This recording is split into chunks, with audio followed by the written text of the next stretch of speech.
Halo semua, saya ucapkan selamat datang dan mari mendengarkan penjelasan berikut ini terlebih dahulu. Nah, akhirnya pada tanggal 18 September kemarin itu ya, Ganjar Pranowo ini pun menghadiri undangan yang sempat tertunda. Nah, terus yang menjadi pertanyaan lagi adalah kapan giliran Prabowo Subianto hadir untuk mengisi kuliah kebangsaan di FISIP UI? Kan itu pertanyaan kita semua. Dan setelah melihat penampilan Prabowo di UGM beberapa hari yang lalu bersama dengan Mata Najwa ya, maka terus terang saya jadi semakin yakin. Ya, saya jadi semakin yakin bahwasanya Prabowo ini akan mulai berpikir ulang untuk mengisi acara di kampus-kampus. Ya, bisa jadi Prabowo ini ketakutan. Ya, publik juga sudah tahu lah bagaimana kemarin itu ketika Prabowo tampil di acara Mata Najwa. Coba perhatikan saja, ada banyak sekali blunder yang dilakukan oleh Prabowo Subianto. Bahkan sampai dengan hari ini, timeline media sosial saya pun masih penuh dengan cuplikan video tentang blundernya Prabowo. Ya, salah satu cuplikan video yang saya maksud itu adalah ketika Prabowo ini curhat kepada Najwa Shihab terkait dengan masalah usahanya yang macet. Lah ini apa-apaan coba? Padahal ya Prabowo diundang itu kan untuk berbicara mengenai gagasan, bukan malah curhat masalah bisnis yang macet karena tidak mendapatkan kredit. Dan yang lebih parahnya lagi adalah Prabowo ini juga mengaku bahwasanya selama 20 tahun dia ini tidak mendapatkan kredit usaha lantaran tidak bisa berkuasa. Lah ini apa-apaan lagi coba? Nah, supaya lebih jelas ya, silakan bisa disimak terlebih dahulu cuplikan videonya berikut ini. Bahkan banyak aset saya, pabrik saya yang mandek karena saya tidak dapat kredit, karena saya tidak berkuasa 20 tahun. Mbak, bahkan banyak aset saya, pabrik saya yang mandek karena saya tidak dapat kredit, karena saya tidak berkuasa 20 tahun. Mbak. Nah, gimana setelah menonton cuplikan video barusan? Parah sekali kan? Coba bayangkan saja. Nah, selain itu ya, ada juga yang menarik untuk disimak dari penampilan Prabowo Subianto, yaitu terkait dengan sesi refleksi di depan cermin. Ya, menurut saya, sesi inilah yang membuat Prabowo Subianto semakin terlihat karakter aslinya seperti apa. Dan sepertinya Najwa Shihab ini telah berhasil untuk membongkar kelemahan dari Prabowo Subianto. Ya, jangan-jangan Prabowo ini dijebak. Ya, tapi tidaklah. Ya, jadi ketika Prabowo Subianto ini diminta oleh Najwa Shihab untuk melakukan refleksi di hadapan cermin, Prabowo ini justru menolak, tidak mau mengikuti aturan coba. Coba bayangkan saja, lah ini apa-apaan? Ya, jadi saat itu Prabowo Subianto ini tidak mau mengikuti instruksi dari Najwa Shihab. Padahal apa? Padahal Najwa ini kan bertindak sebagai host atau pembawa acara. Harusnya ya, kalau memang Prabowo Subianto saat itu taat dengan aturan yang ada, ya Prabowo ini harus mengikuti apa yang diminta oleh Najwa Shihab. Kan seperti itu logikanya. Nah, tapi yang terjadi apa pada saat itu? Yang terjadi malah Prabowo Subianto ini menolak untuk melakukan refleksi di depan cermin. Padahal sebelumnya Ganjar Pranowo dan Anies Baswedan telah melakukan instruksi tersebut. Nah, giliran Prabowo Subianto malah dia ini menolak coba. Parah sekali kan? Ya, mungkin masih ada yang ingat ketika di awal-awal acara Prabowo Subianto ini kan sempat menyatakan bahwasanya dirinya itu akan mengikuti aturan dan disiplin, begitu katanya.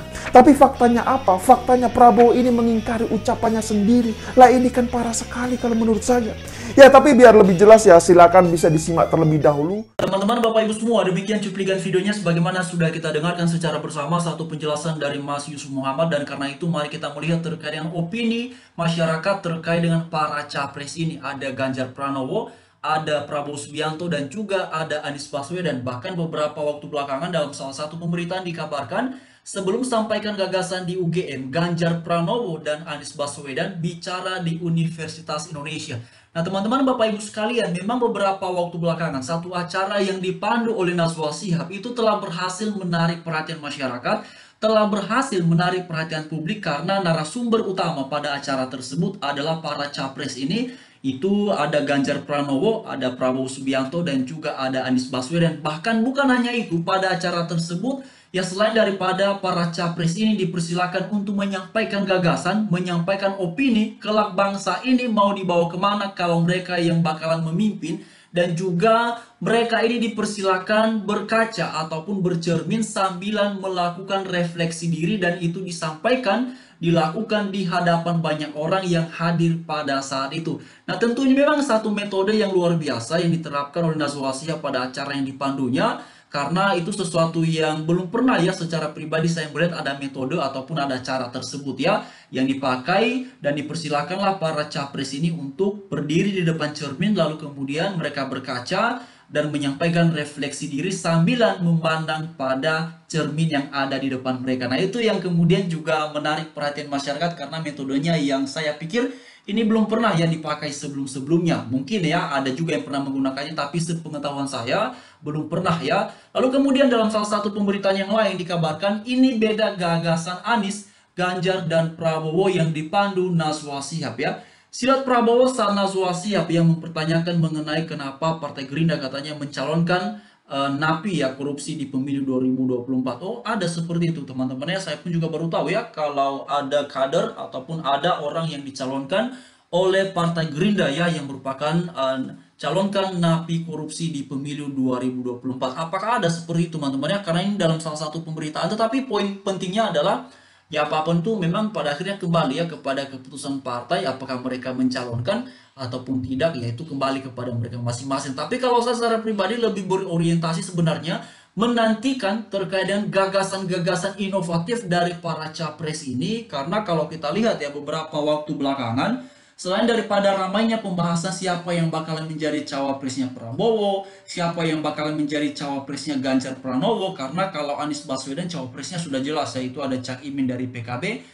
Ya saya ini secara pribadi sebenarnya sedang menunggu gagasan-gagasan inovatif dari mereka, baik itu Prabowo Subianto, Ganjar Pranowo maupun Anies Baswedan. Ya kalau mereka yang bakalan memimpin negeri ini, kira-kira Indonesia ini mau dibawa kemana ya? Dan tentu harapan kita sebagai warga negara biasa, ya semoga saja program-program mereka ini ya terjangkau, terukur, dan bisa dilaksanakan. Karena kalau kita melihat ya teman-teman, Bapak Ibu semuanya, kalau masa-masa kampanye seperti ini ya biasanya memang kesempatan bagi mereka ya, tahun-tahun politik seperti ini kesempatan bagi mereka untuk berbicara mengenai gagasan, untuk berbicara mengenai opini, untuk berbicara mengenai mau dibawa kemana bangsa ini ke depan. Nah, biasanya seperti itulah, banyak janji, banyak kemudian gagasan, banyak ide yang mereka lontarkan. Tentu tujuannya adalah untuk mendapatkan simpati ataupun dukungan dari masyarakat supaya mereka bisa memenangkan ya, kalau itu di Pilpres berarti di Pilpres, kalau itu di ya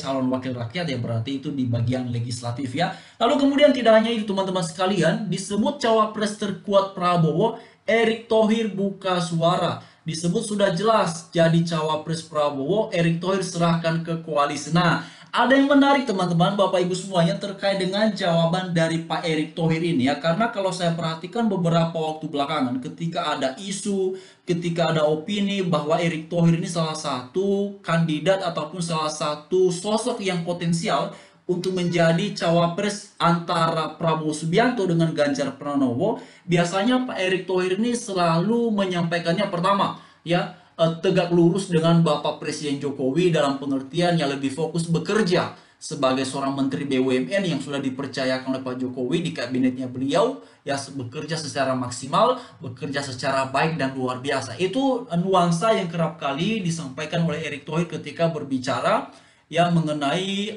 potensi ataupun kesempatannya yang mungkin saja bisa menjadi seorang cawapres. Tapi kalau dalam pemberitaan ini ada satu jawaban yang berbeda ya, dikatakan Erick Thohir serahkan ke koalisi.